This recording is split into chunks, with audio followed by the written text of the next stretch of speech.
Señoras, señores, como todos los miércoles recibimos, y lo hacemos con la alegría de siempre, al amigo y columnista de La Mañana en Camino, Juan Raúl Ferreira. Buen día y bienvenido, Juan. Buen día, Ale, un gran gusto. Y bueno, hoy la gente está muy con las noticias locales, quiere decir que puede ser un buen recreo. Bueno, recreo no es la palabra adecuada, puede ser una buena pausa de reflexión, ver lo que está pasando en el resto del mundo. Digo porque además es mi primer salida al aire después de las elecciones departamentales, y yo sabés que sentí que a veces no nos damos cuenta de los valores buenos que tenemos y de los cuales tenemos que sentirnos orgullosos. Siempre se ha puesto la democracia de Estados Unidos como un modelo a seguir, y yo creo que hoy muchos países del mundo miran Uruguay como un modelo a seguir y Estados Unidos como un modelo donde se rompió esa tradición de la democracia liberal. Tenemos un presidente, el presidente Trump, que ha dicho, de eso vamos a hablar otro día porque hoy nos vamos a concentrar en el debate, pero que ha dicho que no sabe si va a respetar los resultados, que hay fraude, que el voto epistolar, hay que aclarar que el voto epistolar es tradicional en Estados Unidos. Es desde 1776 en adelante, siempre, para enfermos, mayores, etcétera, quizás ahora con el coronavirus sea superior. Pero no es como acá, que no existe el voto epistolar.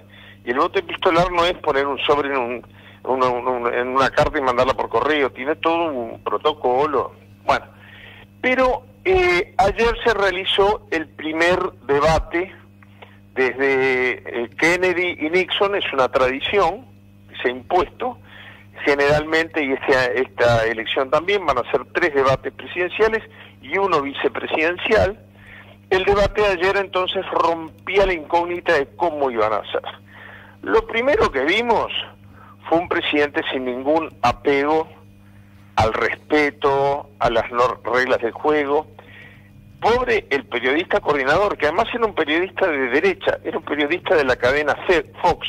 No podía argumentar el presidente Trump que era un periodista de los que él llama sesgados, CNN, CBS, ABC. No, era de la cadena más republicana históricamente. Y el periodista más de una vez tuvo que pararse en los pedales y decirle: señor presidente, yo tengo que hacerle cumplir a usted las reglas que usted aceptó. Estas reglas fueron acordadas, pero en tono enojado el periodista, entre sus representantes y los representantes del ex vicepresidente Joe Biden. Sin embargo, siempre empezaba un bloque uno y terminaba el otro, terminó todos los bloques el presidente Trump, porque aún con los gritos a veces de protesta del periodista, él decía: fui aludido, voy a contestar igual, y seguía hablando. Interrumpió permanente a Biden, le hizo perder el hilo más de una vez.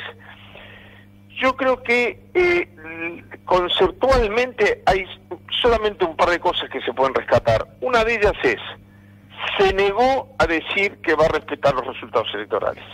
Se negó a decirlo. Y se negó a decir que no cree en la supremacía blanca, es decir, en el racismo a favor de los blancos. Acá el periodista fue muy habilidoso, porque cuando Trump contestaba diciendo: el problema no está ahí, sino el problema está en la izquierda, no en la derecha, ese es el término que usaba el presidente Trump. El problema es los que creen en la supremacía de las minorías, de los hispanos, de los negros.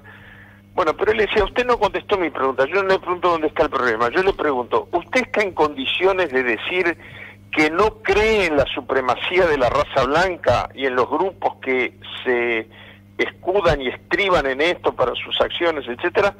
No contestó la pregunta. Son 2 preguntas que él, yo digo hasta por demagogia, de repente, salvo que sea algo muy inherente a su personalidad, podría haber dicho: no, yo creo que todos los hombres nacen iguales y que por ser blanco no se es más inteligente ni se tienen más derechos. Se negó a reconocerlo el presidente de Estados Unidos. Yo creo que esto ni los presidentes esclavistas decían: yo creo en la supremacía. Bueno, me parece que son los 2 temas conceptuales. El vicepresidente Biden, creo que no cometió, después hubo una contabilización de mentiras, de cosas que él decía: nunca dije eso, y después la CNN en inglés, que es la que yo vi, pasaba las grabaciones donde efectivamente sí lo había dicho. Y se detectaron tres, yo no les quiero decir mentiras, no apego a la verdad, puede ser por desconocimiento, mentiras, ya sea un juicio de valores, tres por parte del vicepresidente Joe Biden y 278 por parte del presidente de Estados Unidos. Es complicado, ¿no? Ahora bien, el tema es cómo lee el electorado esto. Biden, hay un consenso generalizado, tanto en las encuestas de opinión como en los analistas políticos de las distintas redes de radio y televisión, de que Biden tuvo su mejor momento cuando Trump se metió con su familia.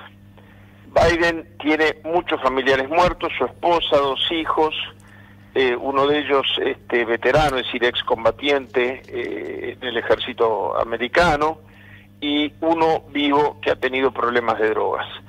Trump se metió con la memoria de su hijo muerto, diciendo que había sido un cobarde, que no había muerto como un valiente peleando, y él ahí se molestó mucho, dijo las condecoraciones que había sacado en un combate su hijo, etcétera, etcétera. Le salió el padre de adentro y no midió las consecuencias políticas, y curiosamente ese fue el momento más político del debate. Ahí se posicionó como un candidato muy confiable. Ajá. Y entonces ahí Trump le dice, no, pero yo me refiero a su hijo que está vivo, que droga. Y él ahí se exasperó y dijo, bueno, yo tengo el drama que tienen muchos padres americanos de que su hijo cayó en el problema de la droga, y tengo el orgullo de que el mío supo poner voluntad, se supo dejar de ayudar y salió del problema. Ese sinceramiento de la situación del hijo cayó muy bien ante la opinión pública por los sondeos que han habido. De todas maneras, en general, la impresión es que cuando el debate sale mal, no gana nadie, pierden todos. Y esta fue una frase que la repitieron desde Blitzer a Cooper a Cuomo, por citar 3 de los más connotados periodistas, analistas de política, que dijeron, en el debate de hoy hubo un gran perdedor. Todos dijeron la misma frase, hubo un gran perdedor que fue el pueblo americano. Uh-huh. Entonces, esto es como aquello de que si te pegan una trompada, aguantate. Entonces sos un agredido. Trompada se mezcla, dice, se agarraron una trompada fulano y sutano, y nadie se fija quién pegó primero. Mi opinión modesta personal es que se posicionó mucho más como presidente y éticamente el ex vicepresidente Joe Biden, pero sí se sintió más energía vital por parte de Trump, y como que los años le están pesando al vicepresidente Biden, al ex vicepresidente Biden, y vaya a saber si la gente eso le juega a favor o en contra. De todas maneras, el dato objetivo es que hubo encuestas telefónicas de la CNN, y las otras 3 cadenas, las cadenas nacionales de televisión, que no son exclusivamente de información, habían hecho lo que en Estados Unidos se llama caucus, es decir, en cada estado habían reunido un grupo de gente representativa de distintos sectores de la sociedad para ver el debate y luego opinar. Y ahí, sobre quién fue el triunfador del debate, hubo un empate técnico. Es decir, en los caucus, en las encuestas telefónicas, dentro de los márgenes de error, y en los caucus un 50% opinó que ganó Trump y otro 50% opinó que ganó el vicepresidente Biden. ¿Qué quiero decir con esto? Que no basta con que uno se exaspere, como a mí me pasó, que me dolió, me sentí ultrajado por el avasallamiento y la falta de respeto por las normas acordadas por parte del presidente Trump. Pero la cuestión es, ¿qué efecto tiene eso en el público americano? Claro. No nosotros. Claro. Así que la señal de interrogación, sí. No, lo dijiste al pasar y yo también lo percibí ayer cuando miré el debate, y es la idea de que Biden es como una persona muy grande de edad. Biden tiene 77 y está por cumplir 78. Es obvio que es grande de edad, ¿no es cierto? Pero Trump, corregime, pero Trump tiene 74, es decir que le lleva menos de 4 años. Sí, exactamente. Sin embargo, luce como distinto en cuanto a eso que decías vos, la energía, el porte, la insolencia adolescente, ¿no? Exactamente. Yo diría que si la pregunta hubiera sido un debate fuera de tiempo electoral, y yo no tengo duda de que la gran mayoría hubiera dicho, no, Trump es un atrevido, Biden es un hombre de bien. Claro, Esa es la imagen que dio, la de un hombre de bien, honesto, recto y respetuoso de la regla del juego. La imagen que dio Trump es de un hombre racista, alguien que se niega a decir que no es racista, es racista. Y el periodista hizo 4 intentos, no 1, 4 intentos. ¿Usted está en condiciones de decir que no es racista y no cree en la supremacía blanca? Y él contestaba otra cosa. Entonces, si esto fuera fuera de tiempo electoral y dijera, ¿quién tiene razón? No cabe duda que ganó Biden. Pero el oyente, el televidente, y el que lo estaba mirando de distintos focos universitarios donde se reunieron para generar debates posteriores, estaba allí. No hay banda presidencial, quiere decir que no puedo usar la metáfora de la banda presidencial puesta, pero estaba viendo quién podía entrar con energía al Salón Oval y salir con energía en un país que ejerce un rol y un peso en materia, no solo una presidencia fuerte en lo nacional, sino un país fuerte en lo internacional. La gente veía, bueno, ¿quién ocupa mejor el sillón oval? Y ahí creo que Biden no es un defecto ni moral, ni ético, ni político, pero sí de una imagen de un hombre, por más que hacía un esfuerzo deliberado en sonreírse cuando Trump mentía notoriamente, en no enojarse, en no caer en su trampa, etcétera, pero se le veía como un hombre muy que los años le pesan. Le faltó energía al valor ético y argumental que exhibió. Hay un asunto que, porque acá cada tanto, bueno, no cada tanto, no, cada vez que hay elecciones se vuelve a hablar de los debates, la importancia de estos, los que quieren, los que no quieren, etcétera, etcétera, etcétera, ¿no? Y yo pensaba, ¿no?, viendo lo de ayer, desde la perspectiva de la calidad democrática, de la calidad institucional, del funcionamiento de la República, lo que se vio ayer no solo no enriquece, sino que más bien podríamos decir empobrece, ¿no? Sí.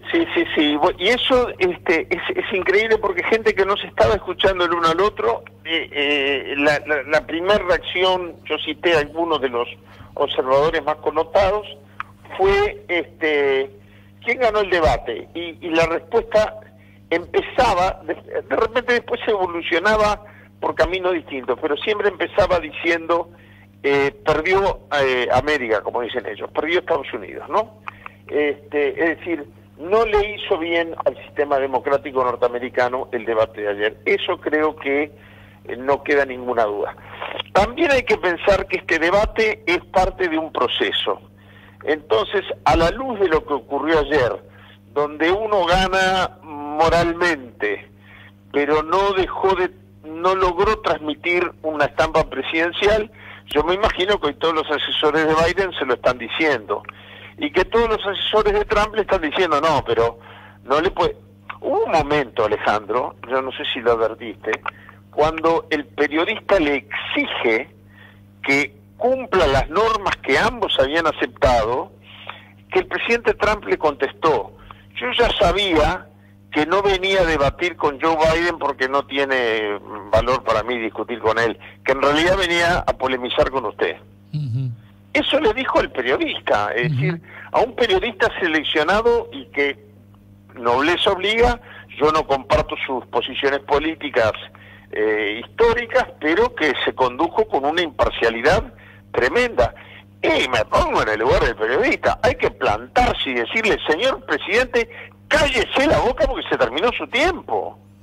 Yo no hubiera querido, a ver, si me decís en qué zapatos no hubiera querido estar ayer, te diría, primero en los del periodista y después en los de Trump. Bueno, Trump, viste que, no sé si lo lograste ver, tuiteó una fotografía de él versus y dos pequeñas fotografías de Biden y el moderador, ¿no? Es decir, como que él que se tuvo que pelear con los dos. No lo vi. Bueno, lo dijo explícitamente durante el debate, ¿no? En el lado izquierdo la cara de Trump y en el medio las letras versus y del lado derecho los rostros de Biden y Wallace. Sí, yo creo que lo dejaron en falso en más de una oportunidad. Por ejemplo, cuando narran que él se enoja con un periodista porque se le acerca sin tapabocas, quiere decir que él es consciente de que el tapabocas es necesario, pero le importa para que no lo contagien a él.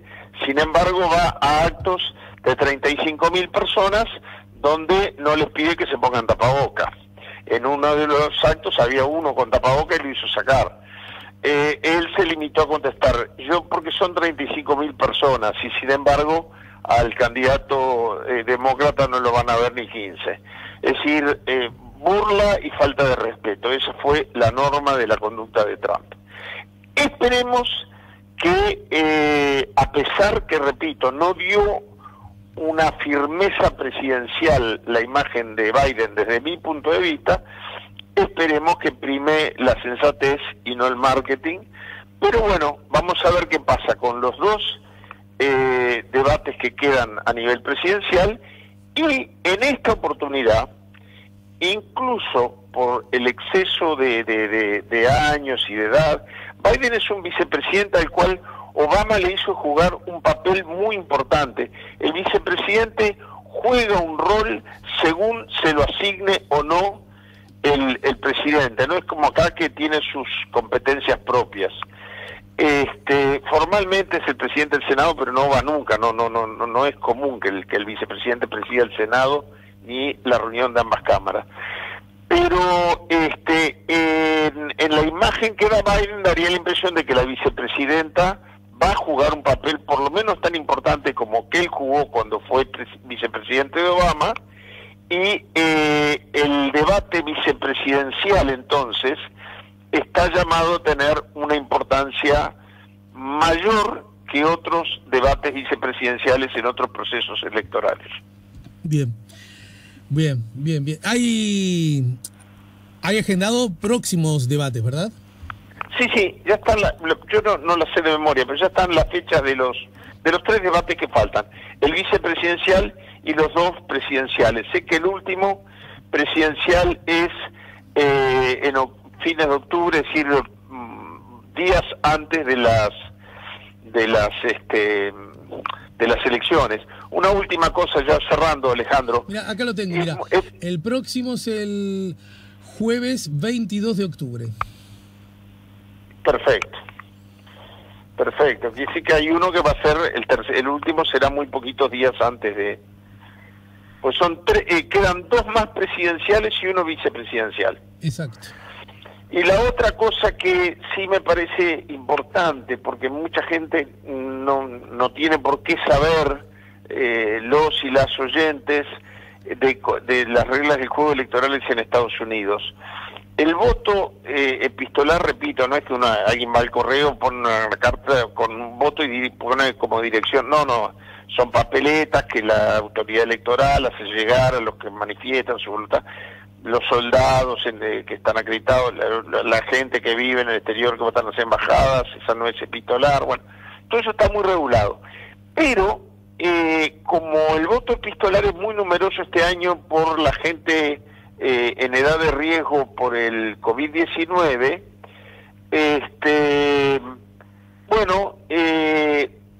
hay unos 100 y tantos miles, no llega a 200, pero casi, de votantes que ya emitieron su voto, es decir, el proceso no ha sido abierto el sobre y computado en su respectivo distrito, pero ya venció su plazo de presentarse en el correo y ya lo emitieron, cerca de 200.000.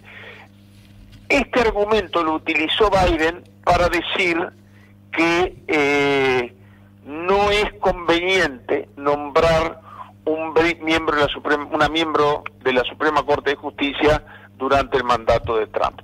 Otro palito, con esto sí te juro que termino, otro palito que se pisó Trump es que cuando él dijo que él tiene derecho constitucional a nombrar el próximo miembro de la Corte de Justicia, dijo, porque hasta el 20 de enero soy presidente.